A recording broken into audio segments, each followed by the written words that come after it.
Viewers, এটা হলো plane, এটা প্লেন অ্যারোপ্লেন। তো অ্যাকচুয়ালি এটা কিন্তু আমি আকাশে উড়াবো না, এটা পানির মধ্যে ছেড়ে দেবো আর দেখবো যে কি পরিমাণে জোরে যায়। দেখেন এটা কিন্তু ফ্যানটা কিন্তু উপরে লাগানো আছে। আর এটা হলো ড্রোন মোটর, ছোট যে ড্রোন মোটর পাওয়া যায় সেই ড্রোন মোটর এটা। আর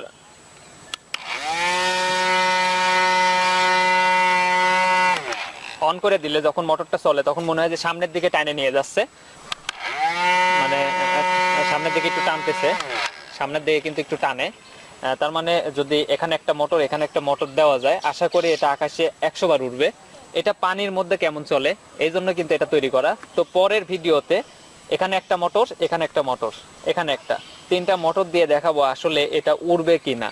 তো আজকে ওই বিষয়টা বাদ থাক, তো আজকে এটা দেখবো পানির মধ্যে কেমন যায়। তো শুরু করলাম, কিন্তু পানি দেখতে পাচ্ছেন।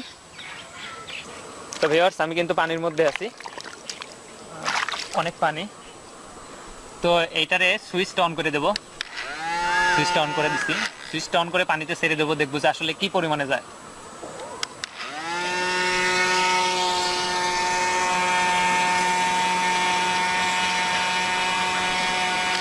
ভিউয়ার্স, চলে যাচ্ছে কিন্তু।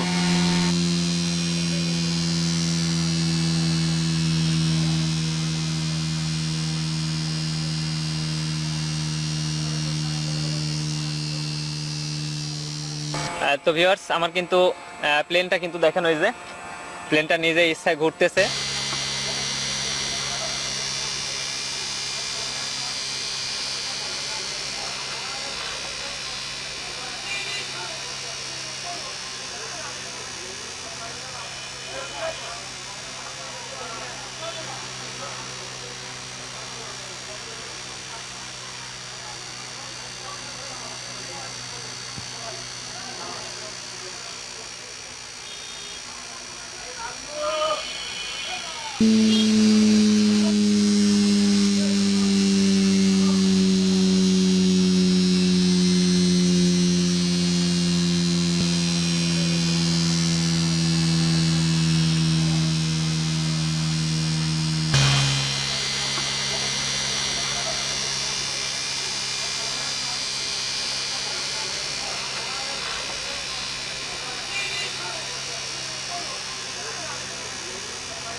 তো ভিউয়ার্স, অনেক কিন্তু ডিস্টার্ব করছে, পানির মধ্যে দৌড়াইছে আর আমি তার পিছনে পিছনে দৌড়াইছি।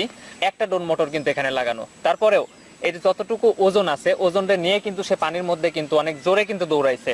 তার মানে কি, এখানে এবং এখানে যদি আরো 2টা ড্রোন মোটর দেওয়া যায় তাহলে সেটা আকাশে ওড়ার সম্ভাবনা অনেক বেশি।